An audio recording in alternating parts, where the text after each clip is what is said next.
Pessoal, vamos falar sobre a situação lá na Ucrânia, o que teve de novidade aí na frente de batalha nas últimas horas, e vamos falar sobre os depósitos de munição russos que estão explodindo à torta e à direito lá. Impressionante como é que essa estratégia da Ucrânia está funcionando bem agora que chegaram os HIMARS, né? Essas notícias foram sugeridas pelo Felipe, Peter Fish e mais um monte de gente. Obrigado aí ao pessoal que sugeriu a notícia. Obrigado a você que está assistindo o nosso vídeo. Se você gosta do nosso conteúdo, por favor, deixa o seu like e se inscreva aqui no canal, né?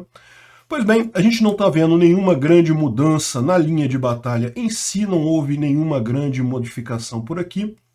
Como eu disse, isso não quer dizer que essa linha de batalha aqui em Kharkiv, por exemplo, não esteja avançando, não existam batalhas o tempo todo, como a gente falou ontem, existe uma grande batalha aqui, os russos estão tentando pegar Rubizhny novamente. Enfim, mas a gente não vê nenhuma grande mudança clara nessas linhas de batalha, né? Continuam, hoje teve mais uma rodada de bombardeios aqui do lado de cada fronteira, mas não tivemos bombardeios tão grandes quanto ontem, que teve aqui em Kharkiv e coisa e tal. Vocês lembram? Ontem houve um grande bombardeio na região norte da Ucrânia, certamente um aviso para o pessoal lá do G7, aquela coisa toda. Como a gente falou ontem, a maior parte veio através de aviões de Belarus, que lançaram mísseis para Kyiv, Desna e Zhytomyr, mas teve uma parte também que veio até do Mar Cáspio aqui e outra parte do Mar Negro também fazendo esses ataques aqui na Ucrânia ontem, né? Foram realmente ataques bastante danosos. A gente viu aquele prédio lá em Kyiv sendo destruído, uma família morreu, o pai, a criança e a mãe estão no hospital, realmente uma coisa bastante triste, né? Bom, aqui na região sul também não houve nenhuma grande mudança, a mesma coisa se aplica aqui. Não quer dizer que não estejam havendo brigas aqui na região, né? Lógico que estão. A questão é que a gente não vê nenhuma grande mudança, né? Parece que ultimamente tem tido um aumento na atividade aqui em Zaporizhia, né? Nessa região aqui entre a cidade de Zaporizhia, no estado de Zaporizhia, né? Que fica nessa frente de cá. Enfim, os ucranianos tomaram algumas cidades recentemente, a gente falou sobre isso, e parece que tem realmente bastante atividade por aqui, né? Mas, lógico, o ponto central da batalha é aqui por Sloviansk e Kramatorsk. Os ucranianos cederam Severodonetsk, como a gente imaginou. As cidades aqui ao sul também acabaram sendo tomadas pelos russos. Os ucranianos não tinham como manter isso daí. E no momento, a principal batalha que está acontecendo aqui em Lysychansk é justamente na fábrica de gelatina, que é alguma coisa por aqui mais ou menos, nessa região sul aqui de Lysychansk. Então os russos não vão nem tentar atravessar o rio aqui, eles estão atacando pelo sul, então estão batalhando justamente nessa fábrica de gelatina aqui em algum lugar, onde está a frente de batalha aqui, né? Evidentemente também os russos têm planos de tentar cortar essa comunicação aqui entre Bakhmut e Lysychansk, mas até aqui o exército ucraniano tem conseguido manter o controle dessa linha de comunicação aqui, dessa estrada, que é muito importante para manter suprimentos, tratar feridos, esse tipo de coisa, né? Então é isso daí, continua a gente vendo aquilo que a gente já via nos outros dias. A Rússia usando toda a força dela numa região concentrada. Olha só, a Rússia desistiu de atacar em toda essa área aqui e está atacando agora só nesse pedacinho aqui, e mesmo assim consegue andar muito pouco na região ali de Lysychansk, né? Então é algo realmente que mostra o quanto está falhando essa ação militar russa lá. E o pessoal às vezes fica falando assim, não, mas aí eles vão andando devagarzinho, vão pegando tudo e coisa e tal, mas se você reparar, se você pegar o último mês aí de batalha, o que eles perderam de território aqui em Kharkiv e aqui no sul provavelmente é maior do que o que eles ganharam de território aqui em torno de Severodonetsk e Lysychansk, né? Então realmente não tem como tirar de outra forma isso, os russos não estão conseguindo avançar. O que eles esperam obter nisso daí é fácil, a gente já falou aqui. O que eles querem é arrumar um cessar-fogo, porque eles sabem que eles não conseguem manter esse território aqui por muito tempo. Fatalmente vão perder esse território, a única expectativa deles é chegar no cessar-fogo, mas eles não conseguem negociar um cessar-fogo se eles não estiverem atacando, né? Se eles não estiverem em batalha. Então eles precisam continuar avançando a qualquer custo. Bom, o que a gente teve mais de novidade ontem, como a gente falou, além do ataque que teve muito feio ontem, os Estados Unidos prometeram sistemas NASAMS, que são sistemas de defesa aérea mais modernos e coisa e tal. A Ucrânia já tem alguns sistemas desse tipo, mas eles não são suficientes. A ideia é justamente aumentar a proteção sobre Kiev e outras áreas mais sensíveis da Ucrânia.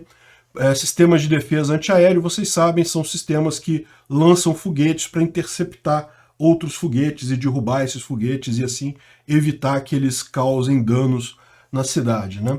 Esse aqui é um exemplo de um sistema desses que está funcionando em Kiev e que mostra muito bem como é que acontece, né? Esse aqui é o número, eles marcam, toda vez que eles conseguem derrubar alguma coisa, eles marcam aqui na lateral do sistema.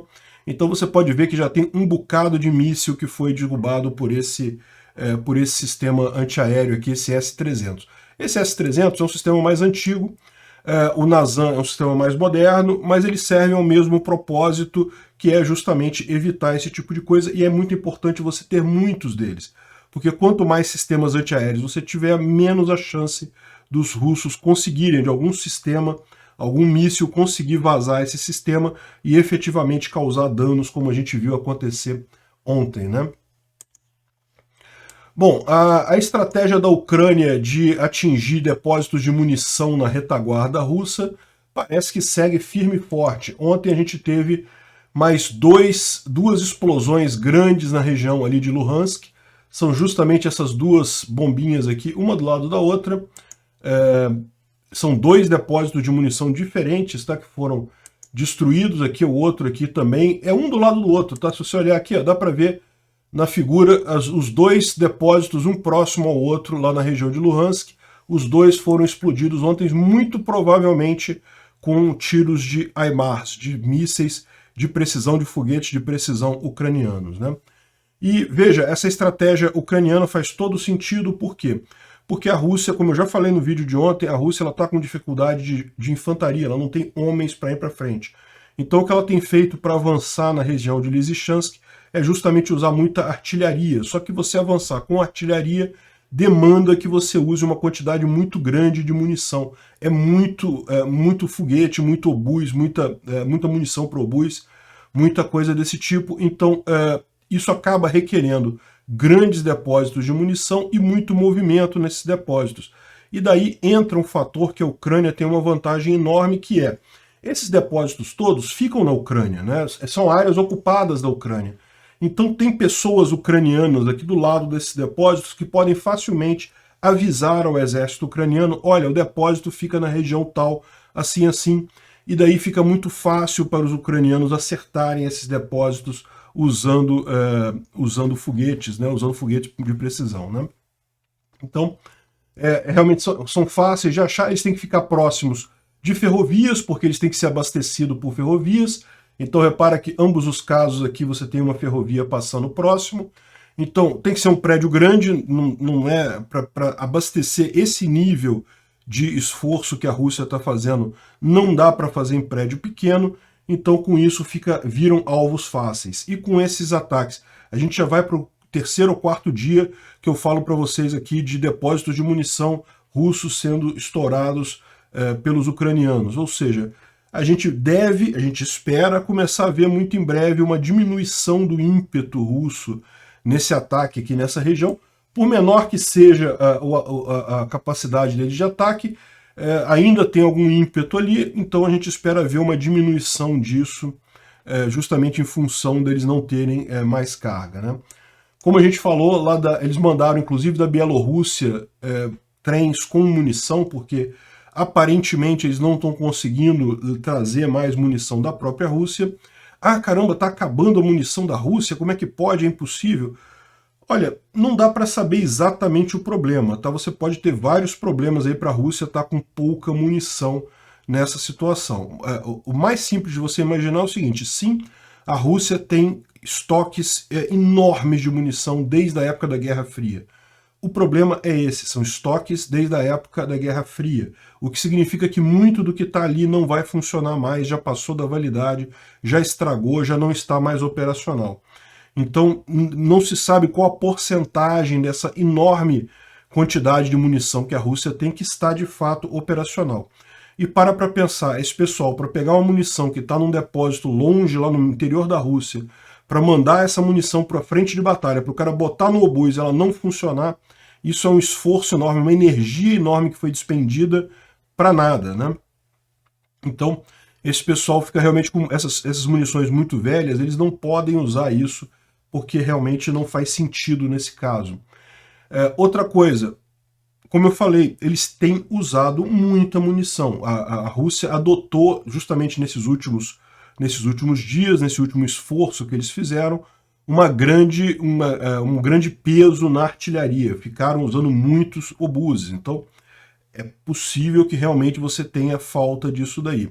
E um outro fator que muita gente lembra também é que o fato da Rússia ter um estoque enorme não quer dizer que isso seja um estoque centralizado apenas. Ela tem muita coisa que está distribuída em inúmeros quartéis, inúmeros centros militares ao longo da Rússia toda. Para você fazer uma operação de pegar esse negócio que está em cada quartelzinho lá, juntar isso num trem, mandar para a Ucrânia, isso é muito mais complicado do que, por exemplo, pegar o que já está na Bielorrússia aqui, ou em Belarus, já está lá no estoque de Belarus pronto, já pega de lá, já está tudo pronto para mandar, né? Belarus também tem uma grande quantidade, pelo mesmo motivo que a Rússia tem essa grande quantidade, é coisa que vem desde a época da Guerra Fria e coisa e tal. O quanto disso daí está operacional, vamos descobrir nos próximos dias, mas essa foi a saída. Isso mostra realmente que essa estratégia ucraniana de destruir depósitos de munição está fazendo efeito, está machucando a Rússia, né? E lógico, com os foguetes HIMARS, né, agora a tendência é eles conseguirem fazer isso com muito mais frequência, né? Bom, aqui é um vídeo só para mostrar a evacuação dos civis da região de Azot, em Severodonetsk. A região de Azot era aquela região industrial que tinha ali em Severodonetsk, e uma preocupação que o pessoal tinha é porque não havia apenas militares ali, haviam também civis naquela região, né? E daí, lógico, eles tiveram que fazer a evacuação dos civis, não apenas dos militares da região. Eles estão mostrando aqui essa evacuação de Severodonetsk, para você ver o quão complexo é essa operação de retirada de lá, né? Isso aqui é só um esclarecimento. Ontem a gente mostrou um vídeo do Shoigu, que supostamente esteve na Ucrânia, esteve na frente de batalha e coisa e tal. E hoje nós descobrimos que isso foi falso. Ele não esteve na Ucrânia, não esteve na frente de batalha. Ele foi a Belgorod. Belgorod é essa cidade na Rússia, aqui próximo à frente de batalha, mas não é na frente de batalha, no território russo, né? Ou seja, ele não sofreu em momento algum ameaça alguma. Ele foi a um centro de comando que está aqui em Belgorod, é o que a gente viu ontem, né? É lógico, para a televisão russa, eles falaram que ele estava na linha de frente, lá dentro da Ucrânia e coisa e tal, para dizer que o cara é macho e coisa e tal, mas na verdade ele não é tão macho assim não. Ficou em Belgorod mesmo, não teve coragem de entrar lá dentro, até porque, como eu falei para vocês, aquela mera imagem dele chegando ali num campo de helicóptero com uma casinha atrás, aquilo ali o pessoal já faz a festa com aquilo, já localiza, já manda bomba, enfim. Como a gente falou também, teve uma série de trocas de oficiais no exército russo, né? Falamos sobre isso ontem já, um monte de gente rodou. E aqui tem uma matéria muito engraçada do Daily Mail aqui, falando sobre o general Pavel, que é esse senhor aqui, que é um reforço de peso que parece que a Rússia vai usar lá na frente de batalha. Parece que ele estava aposentado, daí o fato dele estar meio, digamos, descuidado com o peso, mas foi chamado de volta à ativa e vai liderar um grupamento lá na Ucrânia, hein? Quero só ver quantos soldados vão ser necessários para carregar essa coisa aí lá na frente de batalha. Enfim, o fato da Rússia estar usando esse tipo de... estar recorrendo a generais aposentados, e particularmente generais aposentados que não estão no melhor da sua forma, só mostra realmente que eles estão raspando o fundo do barril. É o que eles estão dizendo aqui, que realmente né, faz sentido isso daí, né? E, bom, ontem começou a reunião do G7, como vocês podem ver aqui, a reunião aconteceu na Alemanha, em Munique. Aqui estão os presidentes das 7 maiores potências do mundo, e o Zelensky também apareceu aqui, participou via videoconferência, conversaram sobre vários temas. Evidentemente, a guerra na Ucrânia foi um dos temas principais que foi colocado, tanto que o pessoal fez muita brincadeirinha com o Putin, né? Ah, então vamos agora tirar a camisa e andar de cavalo para tirar umas imagens e coisa e tal, brincando com aquelas imagens absolutamente ridículas do Putin lá andando a cavalo e coisa e tal, sem camisa, né? Um negócio meio constrangedor realmente. Mas o pessoal fazendo brincadeira com isso aqui no G7. Mas, no final das contas, tomaram algumas decisões importantes. Uma delas com relação à guerra da Ucrânia. Uma delas é aumentar as sanções à Rússia. Por exemplo, incluíram a importação de ouro russo. Não vão mais importar ouro da Rússia. A Rússia também é uma grande produtora de ouro. Uma série de apoios, tanto financeiros quanto militares, à Ucrânia, também foram definidos nesse grupo aí do G7. Então é isso daí, caminharam mais um ponto aí nesse sentido, ao contrário do que muita gente coloca, aí tem um pessoal russo aí que adora dizer que não, que o Ocidente está em decadência e coisa e tal, e coisa e tal. O pessoal está muito tranquilo aumentando as sanções, é aquilo que eu falo. A economia do Ocidente vai sofrer com essas sanções? É lógico que vai sofrer, é evidente que vai. Toda sanção implica em dano de lado a lado. Mas é lógico, o lado sancionado é o lado que sofre mais. A Rússia claramente está sofrendo muito mais do que os países do Ocidente, e os países do Ocidente têm muito mais capacidade de continuar esse jogo indefinidamente do que a Rússia. A Rússia, a cada dia que passa, fica numa situação pior nessa corrida aí com o Ocidente, né? E ontem aconteceu também o primeiro default russo, ou seja, a Rússia não conseguiu pagar uma parcela da dívida externa dela. Aqui está falando desde 1918, mas isso está errado. É o primeiro default russo desde 1998. A Rússia teve um default em 1998. Ok, eles deram um jeito, conseguiram depois acertar, empréstimo com FMI, não sei o que lá, e pagaram, mas que deixaram de pagar também em 1998, deixaram. E foi, inclusive, um dos motivos que levou à derrocada do Yeltsin e a subida ao poder do Putin logo em seguida, né? Infelizmente, talvez isso tenha acabado gerando esse problema, né? Bom, a Rússia fala que, na verdade, ela tem o dinheiro para pagar essa parcela, a questão toda é que o dinheiro está retido nos bancos internacionais. Só que isso não muda o fato de que é um default, ela não vai ter como pagar o empréstimo que foi feito, o que significa que ela vai ter muita dificuldade de levantar novos empréstimos, não apenas agora, durante o período das sanções, mas também, eventualmente, quando ela finalmente perder essa guerra, desistir da Ucrânia, tirar todas as suas tropas da Crimeia, de Donbás, de tudo da Ucrânia, ainda assim ela vai sofrer por muitos anos com uma marca negativa dessa no mercado financeiro, né? E o ponto disso daqui é tão claro que até o pessoal da China está meio que se afastando um pouco de Moscou, né? É aquilo que eu falo para vocês. Essa relação da China com Moscou é uma relação muito complicada. Quem acha que é ali amizade incondicional, não, são amiguinhos para sempre, está muito enganado. O que tem ali é uma competição muito feia.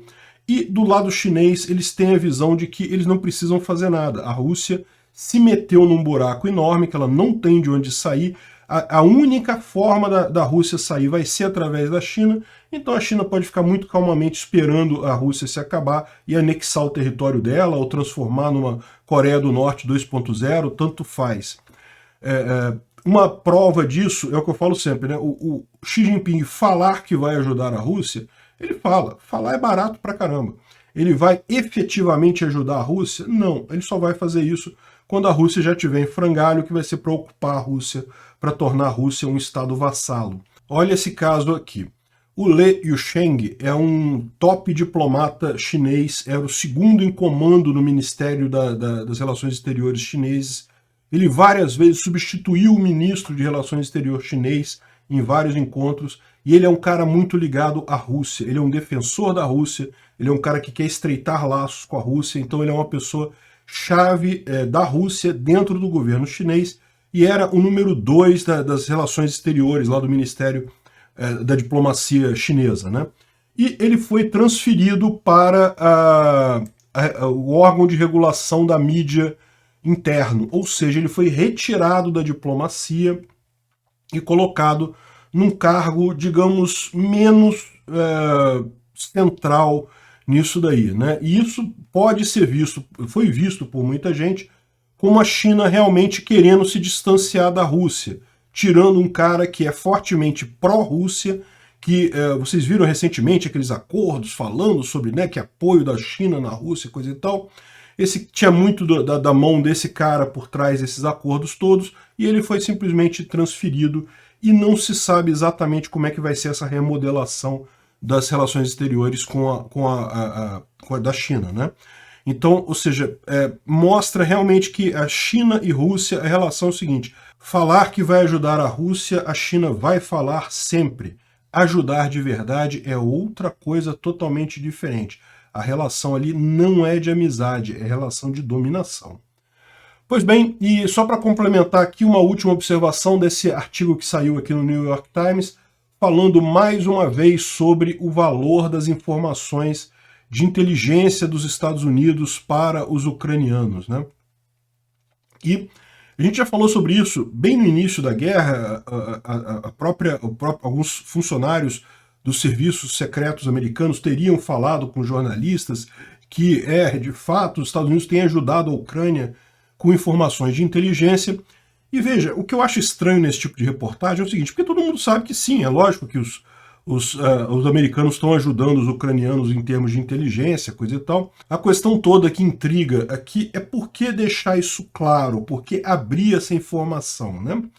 Mas, de qualquer forma, é bem bacana ver aqui eles falando sobre as informações que foram passadas pela CIA, pelo exército americano, de posicionamento de tropas russas, de postos de comando russos e coisa e tal. Então, é aquilo que eu falo. A Ucrânia ela já tem muita informação de inteligência pelo fato da guerra estar acontecendo na Ucrânia. A maior parte da população é favorável à Ucrânia, vai ajudar a Ucrânia, vai denunciar onde estão os russos ali. Mas, evidentemente, essas informações de mais alto nível, de posicionamento, certamente isso ajuda muito a Ucrânia também. A grande questão é: por que eles tiveram interesse em abrir isso no jornal, falar abertamente, olha, os Estados Unidos estão ajudando a Ucrânia com inteligência?